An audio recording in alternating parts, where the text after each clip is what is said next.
by Paul Michael Glaser, actor, director, artist. How are you doing today, sir? I'm doing okay. I'm doing okay. It's another day.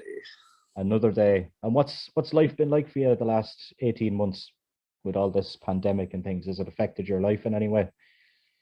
Well, you know, uh, the last time I was in Ireland, which is I was in Dublin. We were doing a tour of the musical Fiddler on the Roof. I was playing Tevye. And during that tour, my daughter had said to me that I should be the one to illustrate my next book. So I started illustrating. And when I finished, I had not only a bunch of illustrations, but I had about 80 incomplete pieces of art that I'd sketch when I get bored with doing illustrations. So I discovered, the good news was I discovered a way that I could disappear for 6 to 8 hours and not depend on anybody to work with me creatively, you know, as an actor and as a director. And even though I'd been doing my writing, I was, so that was the good news. I'd found that. The bad news was I had found a way to disappear for 6 to 8 hours. Yeah. Which only enforced my tendency towards hermitage. So what did I do for the last 18 months? I wrote and I painted, and I painted and I wrote. Yeah. And just kept it going. And right now I'm just finishing up one of the 40 illustrations that I did as for the book. And I'm editing the book right now. And when I come to the illustrations, I take a look at them. The only problem with that is that I've done the illustrations over the past 10 years. So that means that the earlier ones that I did don't benefit from whatever experience I accrued So you think over the 10 years. So I look at these and I go, who did that? And then I have to repaint it. Okay, so you reckon that you've got better over the last 10 years and you look back on I got a little better. My son and everyone else are convinced that I'll never finish this because I'm such a perfectionist, but I'm getting closer. Yeah. And just when you touched on Dublin there quickly, how did you get on in Dublin and where were you? Was it the Olympia Theatre? What's that theater that is on a wharf and it's a big corporate theater? It's the Board Gosh Theatre, I think. It might be that, yeah. I think that sounds like what it was. That wasn't my favorite theater to play in, but I love Ireland and I love being there, and and that was my delight, and so so I enjoyed that. We traveled all over. Yeah. I think we only did one theater in Ireland. I'm not sure, but I can't remember too well. Yeah. You recently had a solo art exhibition over there in the States. Do you want to tell me how it went and what exactly was going on there? It was an art exhibition. We'd wanted to make it available, my art, as an event for a lot of my supporters. So we had an invited event, and then we opened it up later in the day to more people. And it went very well. The art hangs. I'm very pleased with the way my art hangs on the walls. It does really looks really well. Some of my art is lends itself to being in a very, very large format. So if I wanted, I could put it on the side of a building. Okay. And so that's been interesting. I've been having meetings with people trying to, find, what they would like. I actually went and took pictures on the internet of some buildings, just random buildings in Chicago that had a good wall surface. And then I photoshopped a bunch of my pieces up onto those. So that's kind of like my promo. I send it out to people, and it works. It worked well. So yeah, the gallery went well. I think I'm happiest when I'm home doing it. The PR side of it and marketing? nuts and bolts. The nuts and bolts. I'm not great at. Is it true that you refer to your art as Act Three, and is that in relation to you being an actor, then a director, and then an artist? Well, that name came up. An acquaintance of mine suggested it, and so we used it at the time to say, well, this is Act Three. I don't refer to it that way anymore, but it could easily be referred to that. It's Act Three of my life. Yeah. Would that be fair to say then that you're going to focus on that for the rest of your career over directing and TV? I have no idea what tomorrow will bring. Yeah. None. I found that, I mean, I have, as in terms of writing, I have two unfinished novels and an unfinished screenplay, and I keep rotating them in my head when I go to sleep at night, saying, well, tonight I'll think about this.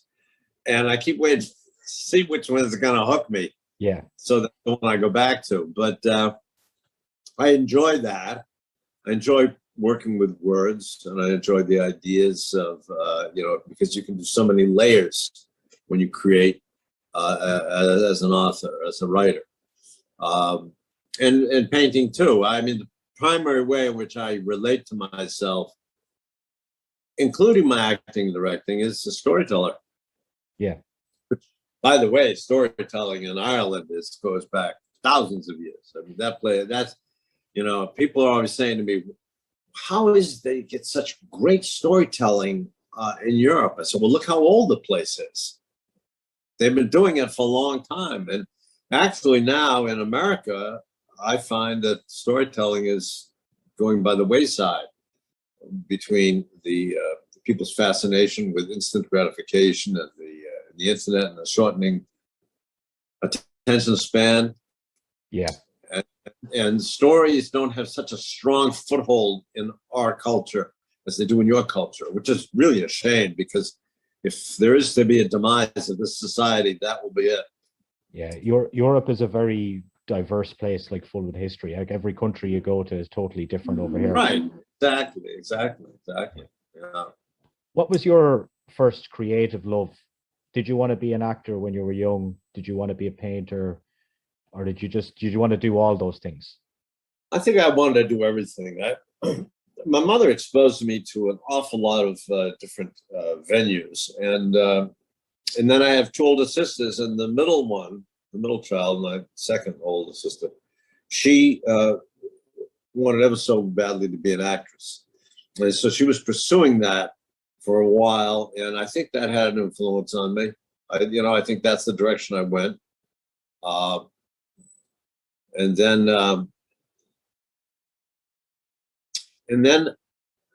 I found I enjoy acting. I enjoy acting very much. I talk about it as dancing on a bubble. Cary Grant, who, by the way, is an Irishman, I believe. Cary Grant was one of my heroes, and he did that. And he had a dance his timing was such, and I was always fascinated by that. And then, when I worked more for camera, I became more fascinated with how quiet I could be in front of the camera, not audio, so visually, how still.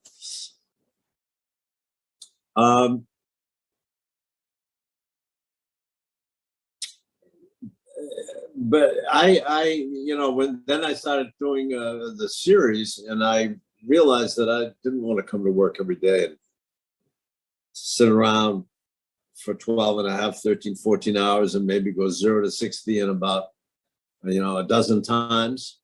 And the rest of the time you're sitting there twiddling your thumbs, or you find some other things to do if you can, like reading or whatever. So when I started filming, I discovered all the creative avenues of filming. I love photography. I love drawing. I love painting. I love writing. So it was like, and I would dance. And here I was moving the camera, and I was photographing, and I was doing it all. And I was using music, and I was putting it together, and I was it was to me, it was the most delightful experience in with the camera and with the creativity in show business. But the performing was always, it's the stage thing. It's the active medium of the theater. Yeah. And so I got to reprise, or I got to play Tevye and Fiddler on stage in the musical. It was the first musical. I mean, I'd done a couple of what do you call them? Pantos. Yeah. Over there, but I hadn't done a serious musical, and so I got to do that. And I got to play Tevye, which was, for me, was like falling off a log, and it was easy, and I loved it, and it was it resonated with me on so many levels, and I don't think since Starsky had I found a role that I liked that much, that it gave me the latitude to do all the things I like to do so much, which is be silly, be sad, be angry, the levels, the layers. Yeah. And does the live audience help big time when you're doing something like that as well? I'm sorry? Does the live audience help, like when you're doing the musical to... Yeah, when you're doing it, when the curtain goes up, it's you and the audience. No one's going to yell, cut, let's try it again, or any of that. And so it's kind of like, I use a surfing analogy. You're kind of like surfing, and it's all immediate. And someone once said to me, they said, well, what's it like being on stage? I said, well, if you consider that we are talking, the two of us are talking back and forth, and if I say with any part of my being, in truth, honestly, it only has to be a small part, I love you, or you say it to me, we have our reaction to each other. Out there on the audience, 1,500, 1,000, 800, however many people you want are out there, and they're reacting to that same energy. So you put it out, it comes back. So if you wanted to imagine that flow of energy is kind of like waves, and you're riding them. Because the audience is a very interesting, it's both a dumb animal and a very wise creature. It knows when you're not telling the truth. The individual people may not know it, but the seat of their pants knows it. And so, that's a very immediate event, acting on the stage. Mm-hmm. Acting for the camera is a whole other ball game, and it has more to do with really being present. And now it's the same thing on stage. You want to be present, but somehow it's much more intimate. There's not an audience. It's the camera of the lens, which will always tell if you're lying. Yeah. I used to have a habit when I did the series was the director would call the roll.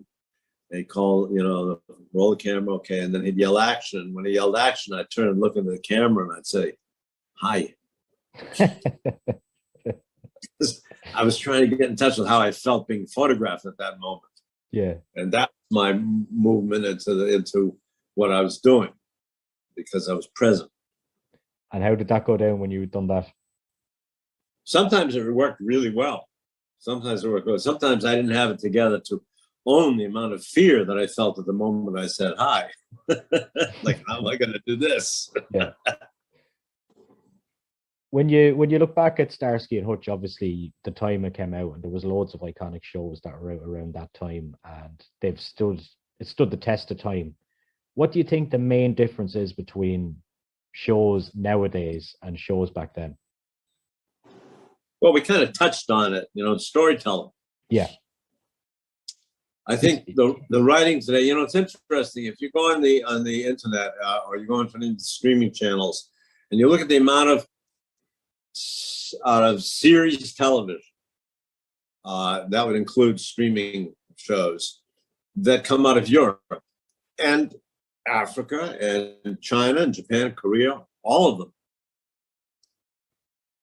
What's interesting is everybody has learned what we in America may have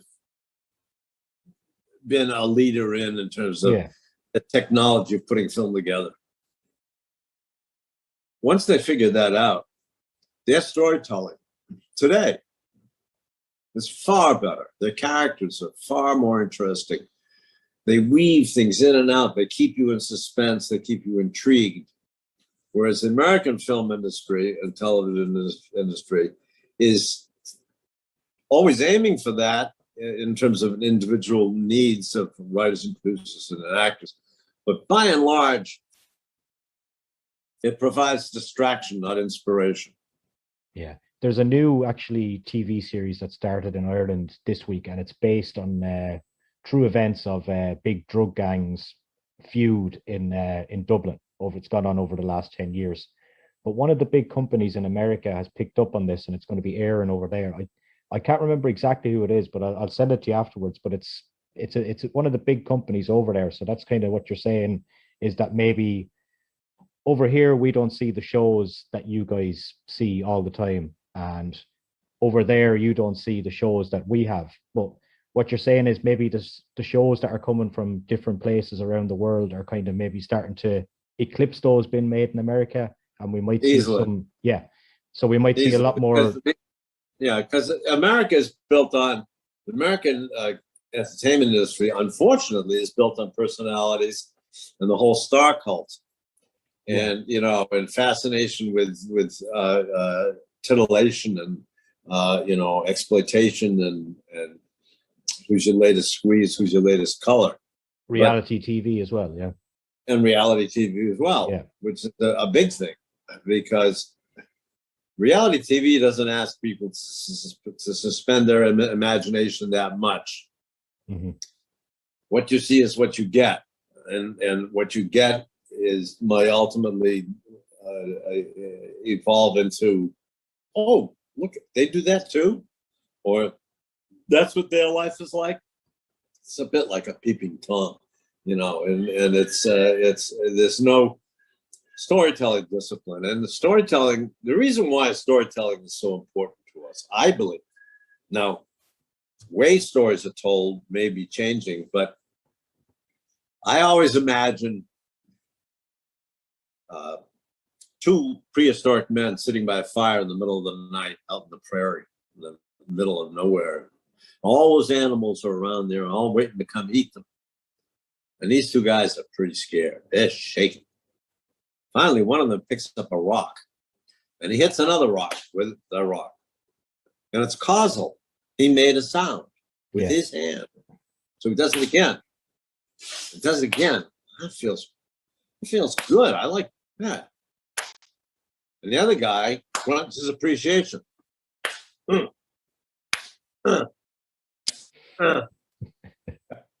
Now you're 500 years in the future, 1,000 years or whatever, and there's a family of, say, 10 families all crammed into a cave, because now they've learned how to live in caves.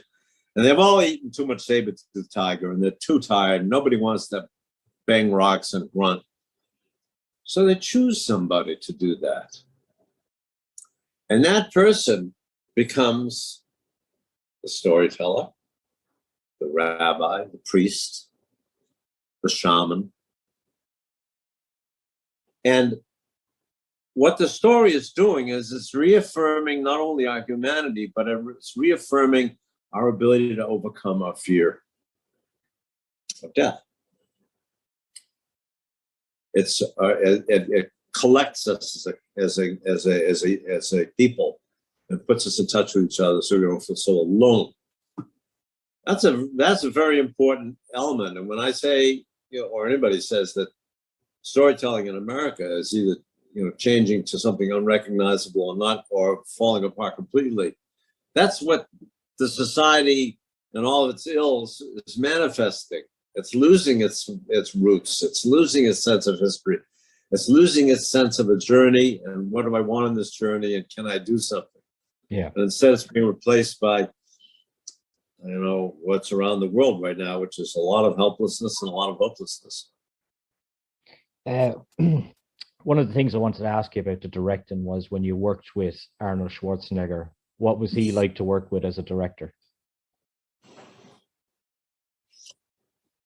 For the most part, Arnold was very professional. I would say he was very professional. You know, I mean, he understood this is what has to happen. This is where you have to stand. This is what you have to say. And this is what time you have to be there. You know, I don't think it's fair to compare him creatively to other performers. He doesn't function at that level. He functions on a much more a simpler level. You know, how many curls do I have to do to make my biceps that big? You know? Yeah. I want to look like like that. He's not the kind of guy that you know says how you feel it. You don't never get that with him. You know, it's so. But he was professional. You know, he did his thing. You know, he's a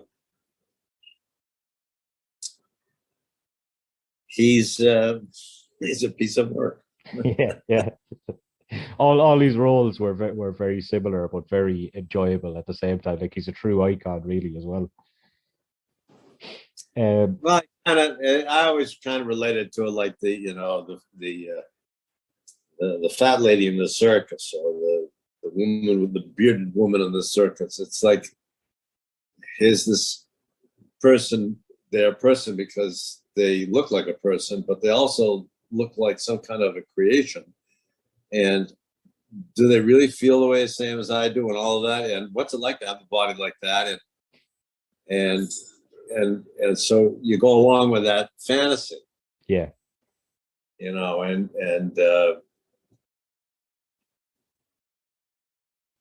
so, you know, I just so you know, I directed that movie. I've been offered that movie by Rob Cohn, the producer, and I had said, "How long do you have to prepare?" And he said 2 months, and I said, "That's not enough time," and I passed. mm-hmm. And they hired Andy Davis to direct it. Apparently, he was a friend of Arnold's. And after 2 weeks, they fired him.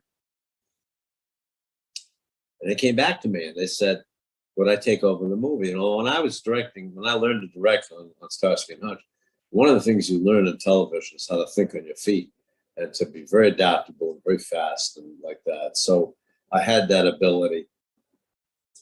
And so I said to them, I said, that was on a Thursday. I said, how long were you shut down for? He said, for Monday. Before 2.5 months weren't enough time. And all of a sudden, Monday, I said, it was a win-win situation. You know, if I did well, if I put it together right and I did well, then I get the credit. And if I didn't, then Andy would get the credit. Yeah. Or the blame, or whatever you want to call it. Yeah. Well, it was it was an interesting puzzle.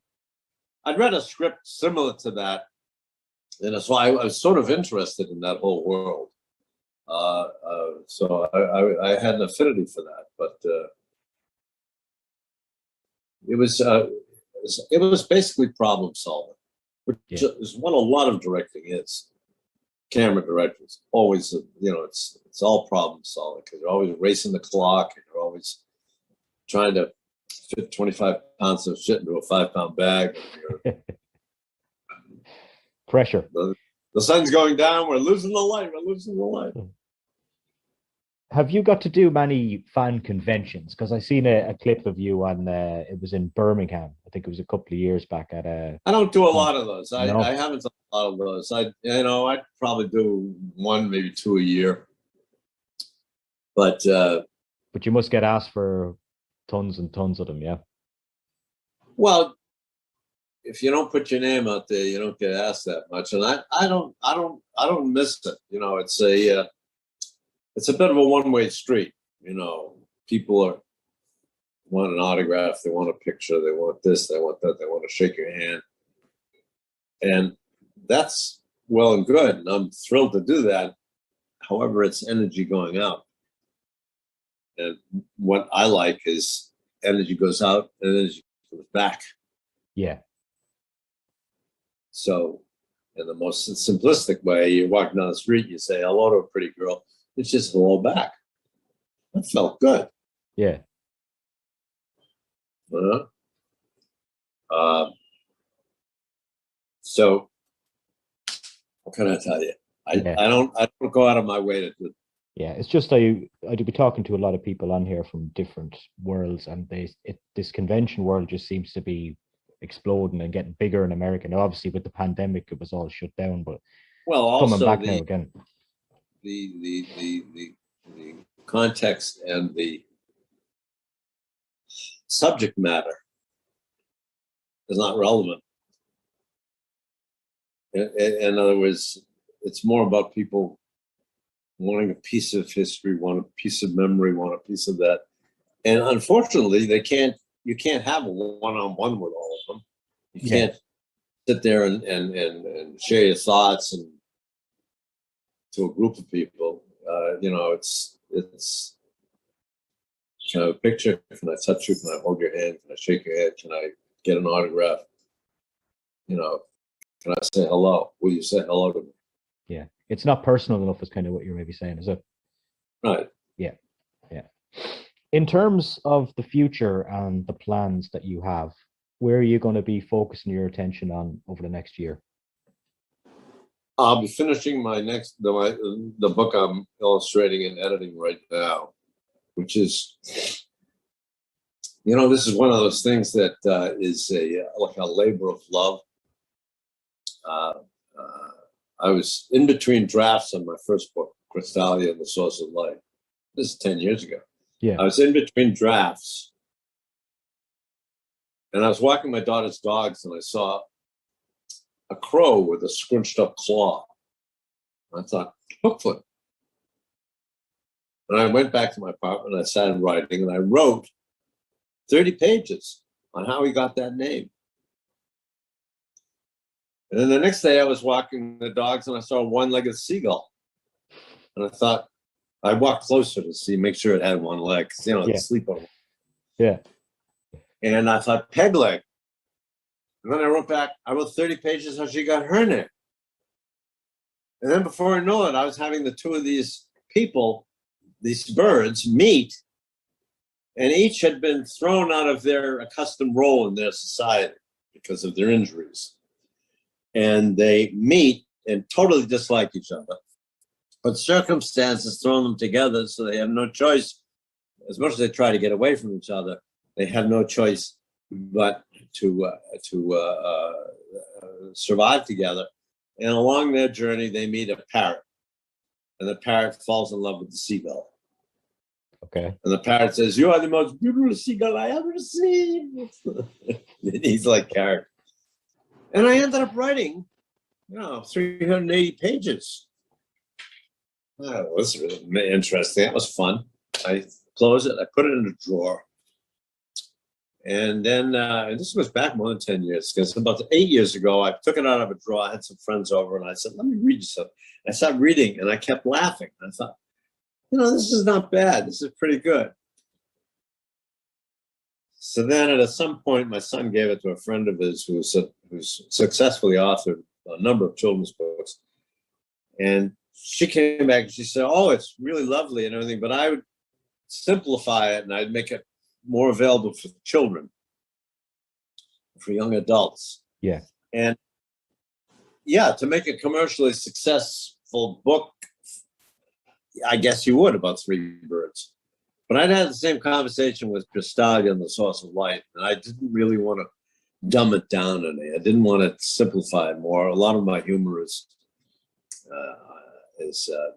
ironic humor and whimsy, and I like that these birds were able to have an experience or even act in that way. So I am functioning under the